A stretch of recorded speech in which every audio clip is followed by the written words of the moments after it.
اعوذ باللہ من الشیطان الرجیم بسم اللہ الرحمن الرحیم۔ پھر حضرت ابراہیم کا تذکرہ آ رہا ہے۔ فما کان جواب قومہ، تو نہیں تھا کوئی جواب حضرت ابراہیم کی قوم کا، الا ان قالوا، سوائے اس کے کہ انہوں نے کہا اقتلوہ او حرقوہ، اس ابراہیم کو قتل کر دو یا اسے جلا دو۔ فانجاہ اللہ من النار، تو اللہ تعالیٰ نے انہیں نجات دی آگ سے۔ ان فی ذلک لآیات لقوم یؤمنون، اور یقیناً اس میں نشانیاں ہیں ان لوگوں کے لیے جو ایمان رکھتے ہیں۔ وقال انما اتخذتم من دون اللہ اوثانا مودۃ بینکم فی الحیاۃ الدنیا، اب یہ ہے جو بہت اہم جو بات ہے جو کہی ہے انہوں نے، اور انہوں نے کہا حضرت ابراہیم علیہ السلام نے کہ دیکھو تم نے جو یہ اللہ کے سوا بت بنا رکھے ہیں، انہیں پوجتے ہو، یہ بھی تم بھی جانتے ہو کہ ان کے پاس کچھ نہیں ہے، تم بھی جانتے ہو کہ ان کو کوئی اختیار حاصل نہیں ہے،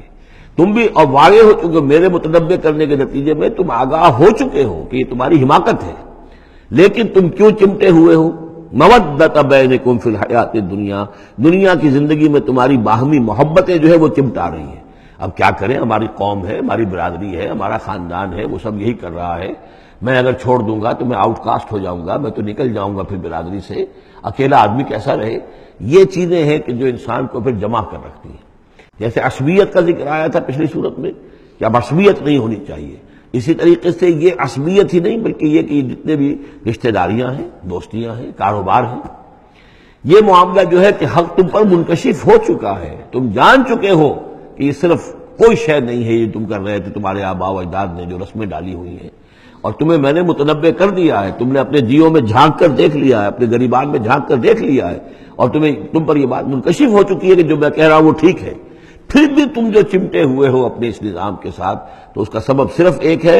وقال انما اتخذتم من دون اللہ اوثانا مودۃ بینکم فی الحیات الدنیا، تمہاری باہمی محبتیں جو ہیں دنیا کی زندگی میں وہ تمہیں چمٹائے رہتی ہیں۔ یہی معاملہ ہے اس دنیا میں جب کوئی تحریک اٹھتی ہے اللہ کے دین کا کام کرنے کے لیے، اور بہت مخلص لوگ اس میں شامل ہوتے ہیں، محنت کرتے ہیں، کوشش کرتے ہیں۔ فرض کیجئے کسی شخص سے کوئی غلطی ہو گئی، کوئی غلط رخ مڑ گئی تحریک، اب وہ تحریک جو ہے وہ کافی عرصے کے بعد اس کے اثرات ظاہر ہوئے، اس کے نتائج جو ہے لوگوں کے سامنے آ رہے ہیں، محسوس بھی ہو جاتا ہے کہ یہ واقعتاً ہم کسی غلط راستے پر آ گئے ہیں، لیکن یہ کہ پھر وہ ایک عصبیت جماعتی ایسی پیدا ہو جاتی ہے کہ سب کچھ ماننے کے باوجود پھر اس جماعت کو چھوڑنے کو تیار نہیں ہوتے۔ ہماری دوستیاں ہیں، ہماری رشتہ داریاں ہیں، ہمارے کاروباری تعلقات ہیں، یا یہ کہ کچھ لوگوں کے تو اپنے مفادات بھی اس میں شامل ہو جاتے ہیں، اس لیے کہ کچھ عرصے کے بعد ہر جماعت جو ہے وہ ایک فرقہ بن جاتی ہے۔ جیسے کہ آپ کو معلوم ہے کہ اللہ تعالیٰ نے اس امت کے لیے جو ہے وہ 3 چیزوں کا بندوبست کیا ہے ختم نبوت کے خلا کو پر کرنے کے لیے۔ نبوت ختم ہو گئی محمد رسول اللہ پر، تو جو خلا پیدا ہوا وہ 3 چیزوں سے پر ہوا۔ نمبر 1، قرآن کی حفاظت کا ذمہ اللہ نے لے لیا، یا پہلا تورات کا لیا تھا نہ انجیل کا لیا تھا۔ نمبر 2، ہر صدی میں مجددین کے اٹھانے کا اہتمام کر لیا، ایسے لوگ اٹھاتے رہے، نبی تو نہیں ہوں گے، وہی نہیں آئے گی، لیکن وہ دین کو تازہ کریں گے، دین کی حقیقی تعلیمات جو لوگ بھول چکے ہوں گے دوبارہ یاد دلائیں گے، دین کی اصل حقائق کی طرف متوجہ کریں گے۔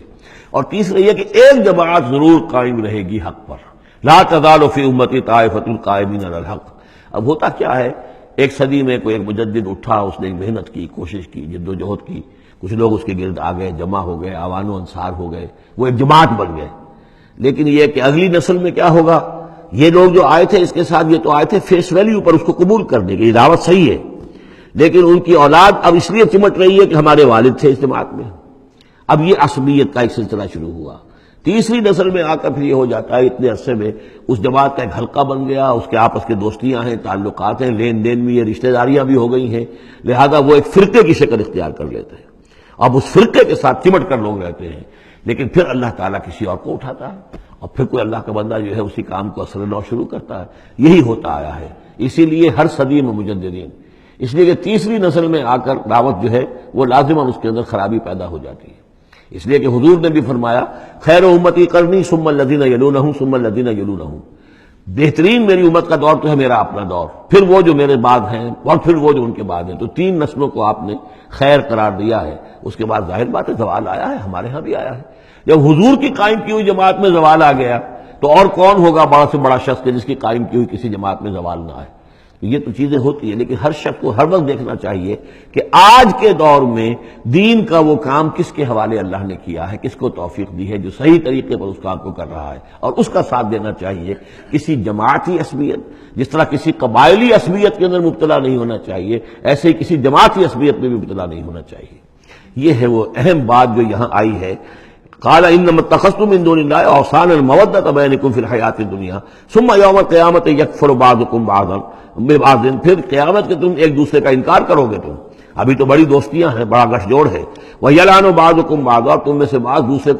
دوسروں کو لعنت کریں گے، وَمَأْوَاكُمُ النَّارُ، اور تم سب کا ٹھکانہ ہوگی آگ، وَمَا لَكُم مِّن نَاصِرِينَ، اور نہیں ہوگا کوئی تمہارے لیے مدد کرنے والے۔ فآمن لہ لوط، تو حضرت لوط ایمان لے آئے حضرت ابراہیم پر، وہ ان کے بھتیجے تھے۔ وقال انی مہاجر الی ربی، اور حضرت ابراہیم نے کہا میں اپنے رب کی طرف ہجرت کر رہا ہوں۔ وہ اپنا ملک چھوڑ کر چلے آئے شام کی طرف۔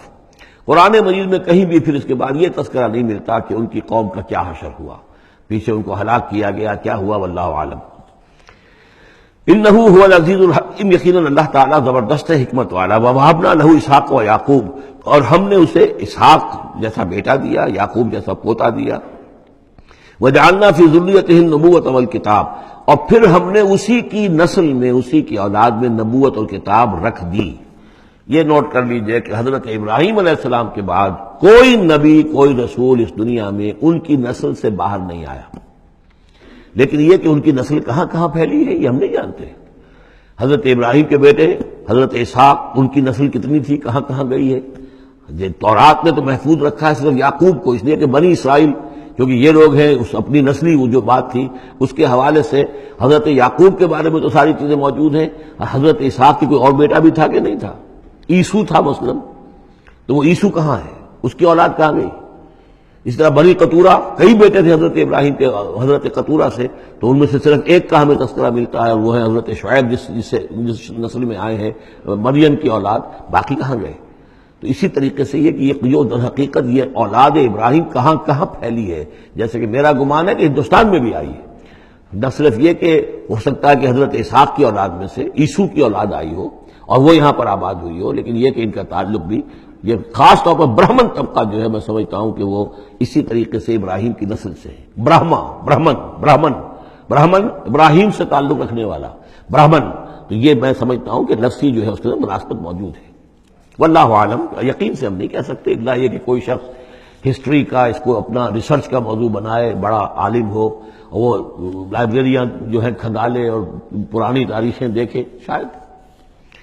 وَوَهَبْنَا لَهُ إِسْحَاقَ وَيَعْقُوبَ وَجَعَلْنَا فِي ذُرِّيَّتِهِ النُّبُوَّةَ وَالْكِتَابَ، ہم نے اسی کی نسل میں، اسی کی اولاد میں نبوت اور کتاب رکھ دی۔ طویل عرصے تک وہ نبوت و کتاب آتی رہی حضرت یعقوب کی اولاد میں، پھر آخری نبوت و رسالت حضرت اسماعیل کی اولاد میں۔ وَآتَيْنَاهُ أَجْرَهُ فِي الدُّنْيَا، ہم نے اسے اجر جو ہے دنیا میں بھی عطا فرمایا۔ وَإِنَّهُ فِي الْآخِرَةِ لَمِنَ الصَّالِحِينَ، اور یقیناً وہ آخرت میں ہمارے بڑے نیک بندوں میں سے ہیں۔ صدق اللہ۔